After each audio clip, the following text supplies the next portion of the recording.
یہ کہہ رہا ہوں کہ پالیسی کی سوچ کچھ اور ہے، اس ڈاکومنٹ میں لکھا کچھ اور ہے، اور جو لکھا ہوا ہے وہ پڑھا نہیں جاتا، اور جو پڑھ کے سمجھ آتا ہے وہ بولا نہیں جاتا، جو بولا جاتا ہے وہ کیا نہیں جاتا، اور جو کیا جاتا ہے وہ کہا نہیں جاتا۔ مثلا میں ایک موٹی سی مثال آپ کے سامنے دے دوں جو ہائر ایجوکیشن سے متعلق ہے۔ خواجہ شاہی صاحب نے اس کی طرف ابھی اشارہ کیا، central university entrance test policy کا اگر آپ ڈرافٹ پڑھیں تو اس میں صاف لکھا ہوا ہے کہ کوئی ایک کامن گراؤنڈ پرنسپل ہوگا داخلے کا، لیکن یہ فیصلہ کہ یونیورسٹیاں اس میں شامل ہوں یا نہ ہوں یہ ان یونیورسٹیوں کی اٹانومی پر منحصر ہوگا۔ یہ بالکل صاف صاف لکھا ہوا ہے، لیکن کہا کیا گیا کہ صاحب یہ سینٹرل یونیورسٹی انٹرنس ٹیسٹ ساری سینٹرل یونیورسٹیز کے لیے اسی سال چند مہینے کی نوٹس پر لاگو ہوگا، اور نہ صرف یہ کہ وہ لاگو ہوگا بلکہ یہ one nation one admission policy کی طرف ایک پہلا قدم ہوگا۔ گویا جو ہائر ایجوکیشن کانکرنٹ لسٹ میں ہے، جس میں اسٹیٹ کی بہت بڑی اہم ذمہ داری ہے، اس کو درگزر کر کے بھی یہ کہا گیا۔ تو اس لیے میں کہہ رہا ہوں کہ اس کو چھوڑ، کچھ اور چیزیں اس پالیسی میں مسلمانوں کو تکلیف دیتی ہیں۔ بھائی تاریخ سے آپ انکار نہیں کر سکتے، انحراف نہیں کر سکتے، یہ ایک حقیقت ہے، تاریخ کا ایک حصہ ہے کہ اس ملک میں تقریباً 1200 سال تک مسلمانوں کی حکومت رہی ہے، مسلمان یہاں رہے ہیں، ایک بڑے طویل عرصے سے رہے ہیں، اور جیسا کہ ہر دور میں ہوتا ہے اس میں بہت سارے بہت اچھے حکمراں بھی آئے، کچھ خراب بھی آئے ہوں گے۔ ایون 70 سال کی ڈیموکریسی میں بھی یہ ہمارے سامنے ہے کہ بہت سارے بہت اعلیٰ حکمراں بھی آئے اور بہت سارے بہت خراب بھی آئے، جو ہم دیکھ رہے ہیں۔ اس تاریخ سے ہم انحراف نہیں کر سکتے، اس سے ہم انکار نہیں کر سکتے، اور ہم اس تاریخ کے بارے میں شرمندہ بھی نہیں، نہ ہم اس کے ذمہ دار ہیں۔ لیکن ان 1200 سالوں میں 1500 سالوں میں تعلیم کے میدان میں، ریسرچ کے میدان میں، اور دنیا کی سطح پر ریسرچ اور سائنس کے میدان میں جو مسلمانوں کا کنٹریبیوشن ہے، تو ہم یہ توقع ضرور کرتے ہیں کہ بھئی اس کا کچھ نہ کچھ تذکرہ کسی بھی پالیسی ڈاکومنٹ میں ہوگا، جو آج سے پہلے کی تمام پالیسی ڈاکومنٹس میں ہوتا رہا ہے۔ لیکن اس پالیسی میں وہ تمام حصہ غائب ہے، ویدک پیریڈ کے بعد سے موجودہ دور کے بیچ کی تمام چیزیں غائب ہیں۔ آج ہم تعلیم کو اور جدید تعلیم کو جس طور پر جانتے ہیں، اس کی ابتدا جو ہے وہ انگریزوں کے زمانے سے ہوئی، کالونیل ٹائم میں ہوئی۔ آج جو یونیورسٹیاں ہمارے سامنے ہیں وہ نالندہ اور تکشلا والے ماڈل کی نہیں ہیں، بلکہ یہ وہ ماڈل ہے جو کلکتہ، بنگال اور مدراس کا ماڈل تھا، بامبے اور مدراس کا ماڈل، لیکن اس کے بارے میں کوئی تذکرہ پالیسی میں نہیں ہے۔ تو کہیں نہ کہیں یہ ہم کو رنج پہنچاتا ہے کہ بھئی یہ اتنے سالوں کی تاریخ کے بارے میں کوئی تذکرہ نہیں ہے، چلیے اس کو درگزر کرتے ہیں۔ مسلمان اس ملک میں سب سے بڑی اقلیت ہے، 18 کروڑ ہیں یا 20 کروڑ ہیں۔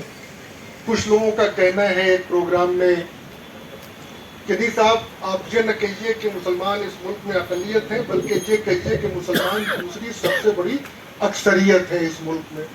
ہم نے مانا، لیکن لفظ مسلم ایک بار بھی اس پالیسی میں نہیں آیا، تو تھوڑا سا رنج پہنچتا ہے۔ نہ صرف یہ کہ مسلم بلکہ مائنورٹیز بھی اس 67 پیج کے ڈاکومنٹ میں صرف 2 بار آیا ہے۔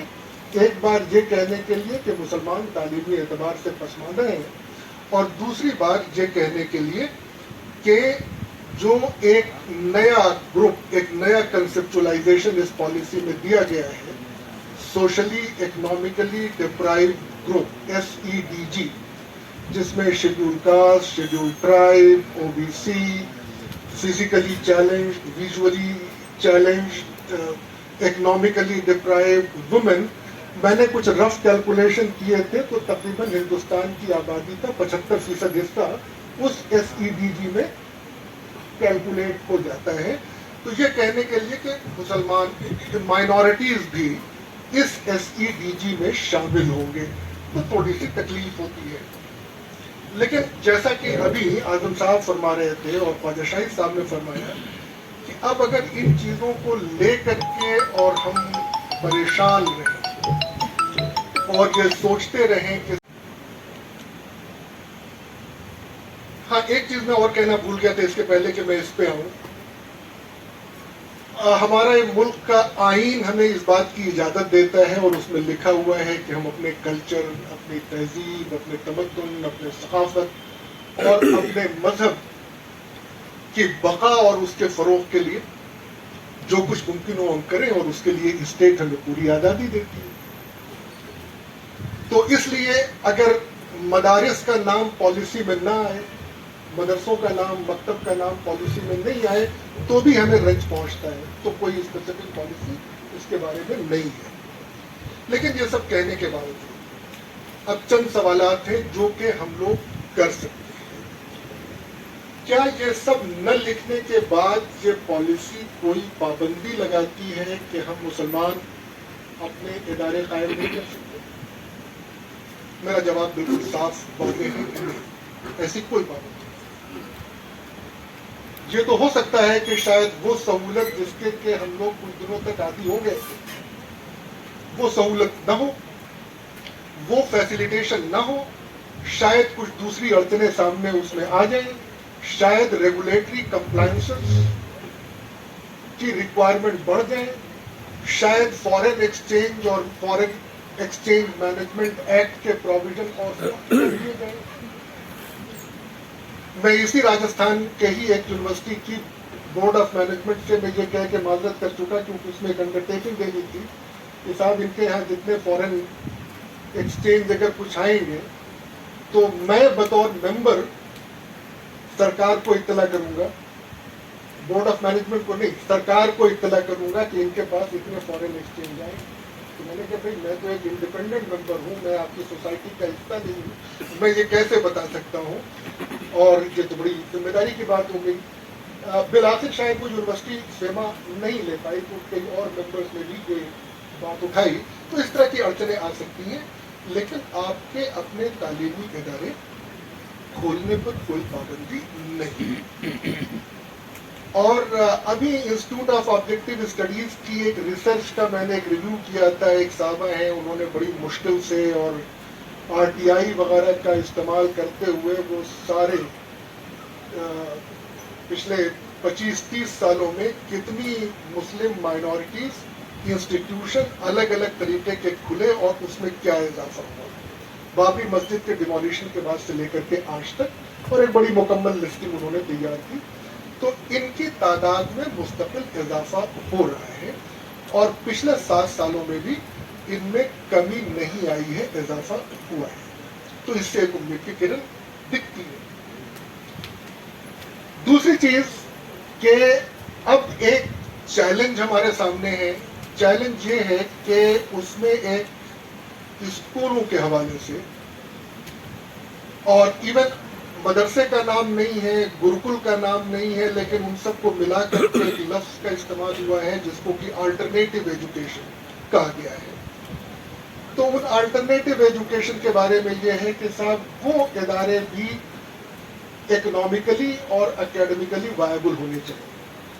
اکیڈمیکلی وائبل اس طرح سے کہ اس میں کورسز کافی تعداد میں ہوں، اس میں قدیم کے ساتھ جدید بھی پڑھایا جائے، وید کے ساتھ سائنس بھی پڑھائی جائے، قرآن کے ساتھ بھی سائنس پڑھائی جائے، وغیرہ وغیرہ. تو یہ اس میں ہے، لیکن اس میں یہ لکھا ہوا ہے کہ اس کو اکنامک وائبلٹی کے لیے ان میں طلباء کی تعداد ایک خاص کم از کم اتنی ہونی چاہیے. ہمارے بہت سارے ادارے ان تعداد کو پورا نہیں کرتے، بہت سارے گروکل بھی ان تعداد کو پورا نہیں کر سکتے. تو لہذا ہمارے سامنے ایک چیلنج آئے گا کہ ان اداروں میں طلباء کی تعداد کیسے بڑھائی جائے، اس میں پڑھانے والے سبجیکٹس کیسے پڑھائے جائیں، ورنہ ایک خطرہ درپیش ہے، کیونکہ پالیسی پہ یہ لکھا ہوا ہے کہ اگر ایسا نہیں ہو پایا تو کئی اداروں کو ایک دوسرے کے ساتھ مرج کر دیا جائے گا یا کلسٹر بنا دیا جائے گا، یا ان کو بالآخر آخری سبب کے طور پہ بند کر دیا جائے گا۔ اب ہمیں یہ وقت ہے کہ اس کے پہلے کہ یہ مسئلہ آئے، اور ابھی خبر یہ ہے کہ شاید 6 مہینے کے اندر اندر اسکول ایجوکیشن کا امپلیمنٹیشن شروع ہو جائے گا۔ تو یہ وقت آئے گا جب کہ ہمارے سامنے یہ چیلنجز ہوں گے۔ میں یہ امید کرتا ہوں کہ اس کو لوگ اسی طریقے سے پڑھیں گے اور عمل کریں گے جیسے پالیسی میں لکھا ہوا ہے، اس میں کوئی کہنے اور کرنے میں فرق نہیں ہوگا۔ تو اب ابھی سے یہ تیاری کر لیں۔ دوسری چیز کہ تعلیمی اداروں کی کمی ابھی بھی ہے، کیونکہ گھر کے قریب اسکول کا ہونا زیادہ سستا ہے تعلیم حاصل کرنے کے لیے، بجائے اس کے کہ وہ ادارہ گھر سے دور۔ اسی طریقے سے خواتین کے لیے، لڑکیوں کے لیے اگر گھر سے قریب اسکول ہے تو لوگ وہاں پر ان کو بھیجنا پسند کرتے ہیں۔ تو گھر کے سے قریب اسکولوں کا ہونا ضروری ہے۔ اس اعتبار سے اگر ہم دیکھیں تو دنیا کے مطلب اپنے ملک کے الگ الگ حصوں میں وہ جو ڈسٹریبیوشن ہے وہ نارمل نہیں ہے۔ کہیں پر تو اسکول بہت قریب ہیں، کہیں پر اسکول دور دور ہیں، تو جہاں دور ہیں وہاں قریب اسکول بنانے کی ضرورت ہے۔ لیکن ساتھ میں اس کا بھی خیال کرنا پڑے گا کہ ہمارے ملک کی ڈیموگرافک چینج ہو گئی، آبادی کی نوعیت بدل رہی ہے، اور اب خبریں یہ آ رہی ہیں کہ 2025 کے بعد اسکول جانے والے طلباء کی تعداد کم ہوتی جائے گی، یعنی پاپولیشن کم ہو رہی ہے، پاپولیشن ریٹ کم ہو رہی ہے۔ آلریڈی ہم لوگ ریپلیسمنٹ لیول کے برابر پہنچ چکے ہیں، اور اس تعداد میں کمی آئے گی، اور جو دنیا میں ہر جگہ ہوا ہے وہی یہاں بھی ہوگا۔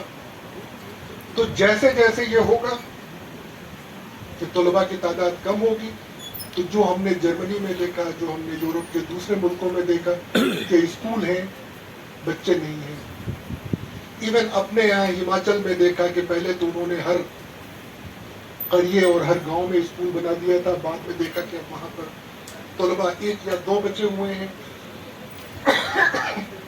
تو یہ چیلنج ہمارے سامنے بھی 2025 کے بعد آنے والا ہے، جو اگلے 25 سالوں میں یا اگلے 20 سالوں میں وہ اپنے اس نتیجے پر پہنچ جائے گا۔ تو اب یہ دیکھیں کہ اس کو مد نظر رکھتے ہوئے کیا ہم اپنے اسکولوں کا، ہم اپنے کالجز کا کچھ اس طریقے سے ارینجمنٹ کر سکتے ہیں کہ وہ ایک economically viable, academically viable units بن سکیں۔ یہ ایک چیلنجنگ کام ہے، لیکن جو لوگ گراس روٹ پہ کام کر رہے ہیں وہ شاید اس پر زیادہ روشنی ڈال سکیں گے۔ ہم لوگ تو ایک اوپر سے اس کو دیکھ رہے ہیں۔ تیسری چیز ہے کہ اداروں کا ہونا اس بات کی ضمانت نہیں ہے کہ وہاں پر تعلیم بھی دی جائے گی۔ ادارے قائم ہو سکتے ہیں اور تعلیم نہیں ہو سکتی۔ اس بیچ میں اگر آپ دیکھیں تو بہت سارے مسلم مائنورٹی ایجوکیشنل انسٹیٹیوشنز کھلے حال میں، اور اپنے ماضی میں دیکھیں تو اسلامیہ کالجز کی ایک پوری چین ہوا کرتی تھی، تقریباً ہر ضلع میں ایک، اور ان میں سے بعض بہت اچھے تھے۔ رفتہ رفتہ ان سب کی حالت بے انتہا خراب ہوتی چلی گئی۔ آج کوئی بھی مثالی اسلامیہ کالج ہمارے سامنے موجود نہیں ہے جس کی جب مثال دے کے کہیں کہ بھائی اس کے جیسا بننے کی کوشش کرو۔ اس کے بہت سارے سبب تھے، پیسے کا نہ ہونا، آپس میں مینجمنٹ میں اس طرح کا انحراف اور اس طرح کی پالیٹکس کا ہونا کہ وہ لوگ اپنے چھوٹے چھوٹے مفاد کے آگے بڑے مفاد کو، سوشل مفاد کو پیچھے ڈال دیں، اور ان سب کا نتیجہ یہ ہوتا ہے کہ کوالٹی پر اس کا اثر پڑتا ہے، اور اگر کوالٹی نہیں ہے تو یہ مانا جاتا ہے کہ تعلیم تقریباً بیکار ہے۔ اگر ہم وہ تمام حالات پیدا کر دیں جس سے کہ ہر شخص کو اعلیٰ سے اعلیٰ تعلیم، اور اعلیٰ سے مراد عمدہ نہیں بلکہ زیادہ سے زیادہ تعلیم کا موقع مل جائے، لیکن اس کے باوجود بھی وہ تعلیم بیکار رہے گی اگر اس تعلیم میں